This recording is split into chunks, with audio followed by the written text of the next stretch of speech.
So the title of this video is not intended to look down on the original Hades. I adore the game and I put nearly 150 hours into it and I loved my time with that game.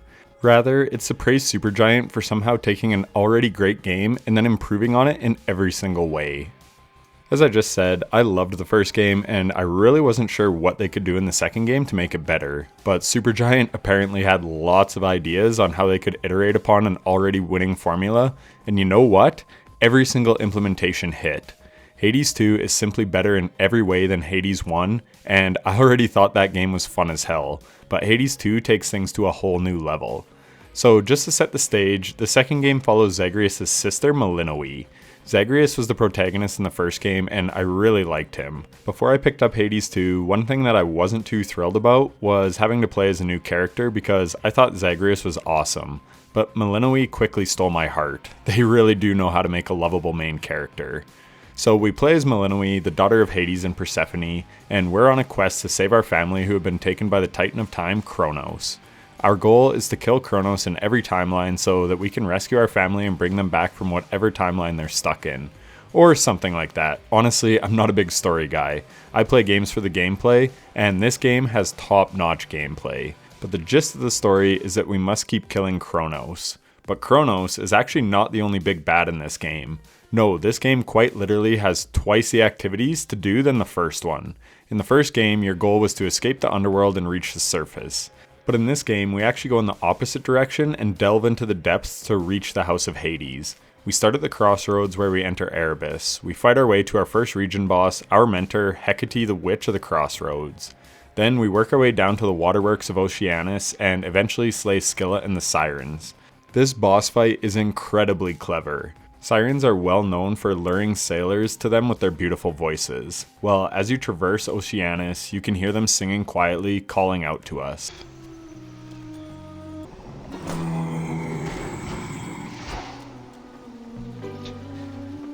And then when you actually do the boss fight, they have one of 3 songs that they play, and every song totally slaps.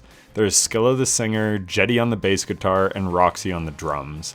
So you fight the band all at once, and if you take out one before the others, you lose their music in the song.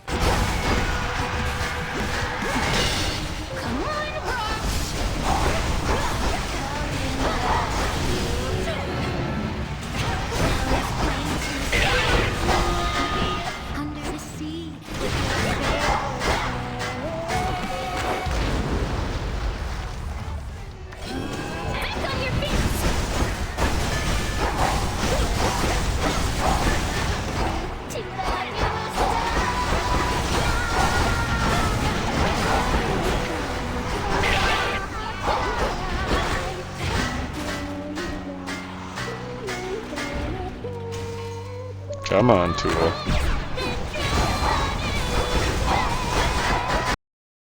The attention to detail makes the whole boss fight super immersive. They literally left no stone unturned with this game.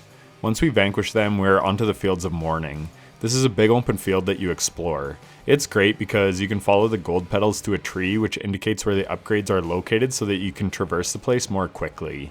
What I love about this place is when you go to the next area, you have 3 boons to choose from. Normally you pick a room and there's one boon or another. Here you choose a set of 3, so it really lets you pick what you need. I just really like the concept. And I also like how there's small upgrades scattered throughout the fields, so if you take the time to explore, you will be rewarded. Eventually we face off with a corrupted Cerberus who is guarding the entrance to the final region, Tartarus. Yes, now we are fighting our way down through Tartarus to reach the House of Hades and fight Kronos, the Titan of Time. What is cool with this area is you can take a fast route without upgrades if you're confident in your build. Or if you need a little extra strength, you can go alternative ways for some upgrades. Again, I just love the additional options that you get in this game. And I never mentioned it, but each region has an NPC. You have Arachne the Spider, Narcissus, who sounds like Nicolas Cage. Look, try all you like. I can't requite your love. Thought I'd make myself about as clear as these waters, just in case you got the wrong idea again. Echo the Nymph, and Hades and your mother Persephone. They all give you helpful upgrades on your journey, and they're all very well voice acted as usual. So anyways, you finally reach Kronos, take him out, and there are story implications after the first few times as we meet our brother Zagreus through his mirror in a dream state. Eventually, this gives us access to Hades' spear Gagaros. We need this because up on Mount Olympus, there's another threat looming. Typhon, the father of all monsters. Yes, there are 4 regions from the Crossroads down to the House of Hades, but in Hades 2, we have an additional set of regions to go from the Crossroads all the way to the House of the Gods atop Mount Olympus. But this one is also not just cookie cutter rooms. You start in the city of Ephyra, and you have full control over which doors you open and in what order you do so. So you can select what boons you want and when. This is actually crucial because this allows you to influence the RNG nature of Hades runs. See, if you want an Aphrodite attack boon, then you can actually go to numerous other rooms first and pick boons that do not enhance your attack. Think like your cast and your magic refill and your dash move. That way, when you finally go to Aphrodite, those upgrades are highly unlikely to be in your selection pool. This allows you to increase your odds of getting the boon that you want. This does not always work out in your favor, however, but it's nice that the option is there. It gives you some agency. There are also side rooms in some of the rooms which contain small upgrades, much like the Fields of Mourning have. See, going up top, you actually get much stronger builds because you have access to more and better boons. You can also sometimes find Heracles up there fighting enemies, and you can earn coins from slaying out. You can do the same in the Underworld against Nemesis for that matter. When we finally go to exit the city, we fight Polymephus, the Cyclops, and then we are onto the Rift of Thessaly. This sees us fighting across a fleet of ships. We steer the wheel to determine our next boon. Every now and again, you may bump into Icarus flying the skies, and he will give you an upgrade boon. Or you may come up on an island where a witch by the name of Circe is hanging out. The city of Ephyra also has an NPC in the witch Medea. Both of these women will grant you a powerful curse to help you in your runs. After we make our way to the end of Thessaly, we face off against Eris, Strife Incarnate, which is one of the daughters of Nyx. When we get past her, we are onto Mount Olympus. The rooms up here actually have statues from various gods that can aid you in battle. We also run into our old friend Dionysus, the god of wine, who grants us an upgrade of our choosing. Athena also pops in every now and then to offer her aid. And finally, we face off against Prometheus, the Titan of Foresight. Then we finally reach the summit where we run into tons of Typhon's monsters, and eventually we get to the big bad himself. He doesn't even have a health bar, you just whack away and he goes from phase to phase. That is your indication that you're getting further. Each phase he spawns in enemies and does different attacks. You can see his face getting pummeled over time until eventually he falls. Victory is achieved, which grants us access to Zeus and Queen Hera at the top of Mount Olympus. The reason I spoke about each region is because it really illustrates how much time, care, and attention went into every area. And I could have spoken about more. The tiny vermin is back from Hades 1, this time as a mini-boss in Oceanus. Each area has at least 2 mini-bosses, all with unique character designs and movesets. Charybdis is a sea monster in the Rift of Thessaly, but also makes an appearance in the boss fight of Scylla and the Sirens if you enhance your Pact of Punishment. Though in Hades 2, it's not the Pact of Punishment anymore, you now raise your fear score with the Oath of the Unseen. The adjustments include many similar ones from the first game with a few unique additions, but this just allows you to tune your runs to be much more difficult for those looking for a challenge or trying to earn endgame rewards. One returning alteration is enhanced boss fights. I've delved into tons of detail already, so I will let the changes be a surprise to you, but the point is, it makes the other boss fights much harder. But the changes to the fights are just another example of the care and love poured into this game. In Hades 1, you had the Mirror of Night as a means to gaining more power for future runs. In this game, you have Arcana, which you upgrade with Psyche. The Arcana cards are awesome. One thing that I didn't enjoy in Hades 1 was that you had to make a trade-off to use certain enhancements. You could not pair certain upgrades together. In Hades 2, you have a total amount of grasp of 30 when you're fully upgraded, but you can mix and match these to your heart's content. Certain selections come with certain trade-offs, but it is fun to play around with different builds. You can also have presets of certain cards, which I love, as certain weapons just pair better with certain Arcana cards. So it's nice that you can just have pre-selected builds instead of having to select different Arcana for each and every weapon. Speaking of weapons, the weapons in this game are insanely cool. Once again, we have 6 total weapons and each has 4 aspects. I've beaten a run with every aspect to the top and the bottom. That alone requires a minimum of 48 runs, so the replayability of this game is just off the charts. The weapons this time around have the usual attack and special attack, but now each one also has Omega moves, which we use with our magic system.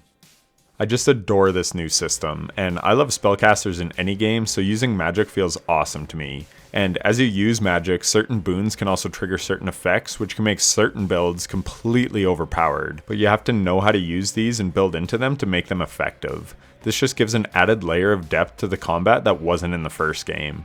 The first game also came with a cast, but the cast in this game is a trap that you set on the ground. I like this much more than the cast in Hades 1.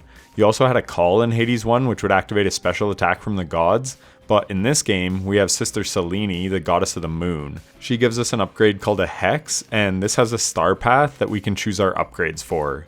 You can make some ridiculously strong hexes when this thing is maxed out. Again, it's just more depth to the combat and build crafting.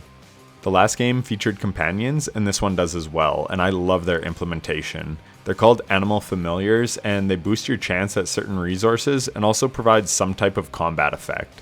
I love Gale, the otter, as this thing blocks 3 instances of damage per region, which is great for survivability.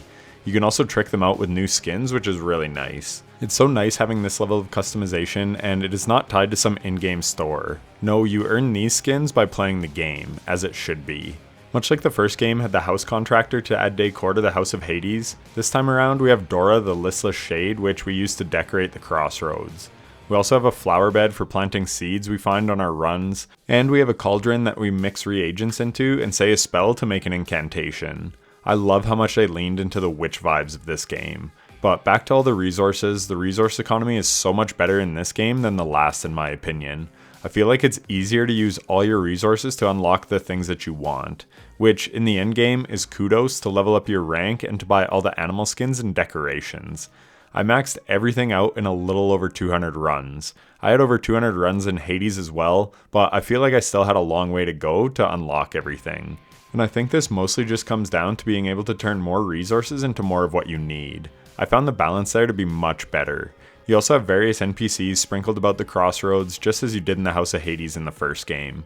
But yeah, I just really liked the resource management in this game a lot more than Hades 1. So props to them for making it that much better.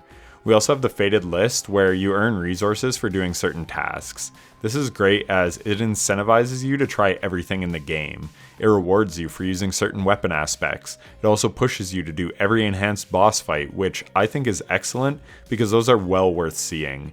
I just really like how it encourages you to do all that the game has to offer and then rewards you for doing so. It's very smart game design. Chaos is also back in this game, but this time we have Chaos Trials as well. I thought these were a really nice addition as the missions were very fun. The game also brings keepsakes back, which you give for giving nectar to the gods, and these are much better in the second iteration of the game in my opinion. I just find them to be more impactful overall.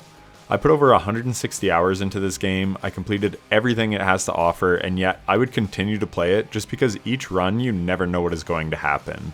I have had some ridiculously OP runs. Hephaestus is a new god in this game, and he gives you a hammer that can deal big burst damage. The way they balance this is by having it on a fairly long cooldown. Well, I got some god RNG one run where I made my hammer deal a shit ton of damage, and the cooldown was down to like 2 seconds. I absolutely deleted Typhon with that build, and it was so much fun. And I have had numerous runs where the synergies all line up, and you just smoke the final boss in like a minute. It's so rewarding and satisfying. Another great thing that was added to this game are the Hermes chests where you can order things that you need and he delivers them. It costs coin, but if you're swimming in coin, then this makes you even stronger. You also have the shrines in each location where you can earn palms for not taking a hit. But you can also have ones that upgrade your hex. So again, just more ways to get more powerful. As I said, they really just iterated on everything in the second game to take an already great game and make the next one perfect. I find the boon balancing to be much better in this game. Everything feels viable to me if you know how to build around it, where I didn't feel that way in the last game. This makes every run feel very fun and enjoyable. The one downside to this, if you can even call it a downside, is if you really know what you're doing, as I do, then every run feels pretty easy by the end. But again, that's on me. I'm using the most OP animal familiar with the most OP keepsakes and the best arcana setup for my weapon, so I'm routinely getting 15-minute clears with relative ease. But for me, I like that. I like that I can build things in a certain way to ease the burden. I don't have to rely on very good gameplay to beat runs. I can use my knowledge to help me with that. And if I did want a tougher challenge, Lord knows they give you all the tools that you need to do that with the Oath of the Unseen. The art design, music, and voice acting are all once again top tier, as is the combat and feel of the game. They cooked with all those in the first one, and they cooked here once again. But it is all the iteration of the core systems that make the second game so much better than the first. And again, that is not a knock on the first game, but rather praise for the second. This game truly is a masterpiece. I honestly can't really think of how they could improve upon what they've already built here. Huge props to the team at Supergiant for making such a great game. Oh, and one other amazing thing they did is they added cross-save. I bought this game for my Switch 2 and it is perfect for that. I have over 160 hours on the Switch 2, with the majority of that time being in handheld. It looks and runs amazingly well on there. But I do like having Steam achievements, so I said, you know what, screw it, I'll buy it on Steam. I'd gladly support these devs. I did that, linked the account with cross-save, and then when I booted up the game, I got nearly every achievement as soon as I started a run. There was one or two that I didn't have yet, so I quickly banged those out, and now I have every achievement in the game. If my progress for the achievements didn't cross over, I may have refunded the game, but because they did, I will happily pay for this game twice, just because it's that good. And that is it for the review. I hope you enjoyed it, and if you did, a like and subscription would be greatly appreciated. Let me know down in the comments what you thought of Hades 2. If you haven't played it, then I truly can't recommend it enough. I would even recommend playing the first one first because it's great in its own right. If you're still here, thanks so much for watching to the end. It means a lot. I'll catch you in the next one. Take care.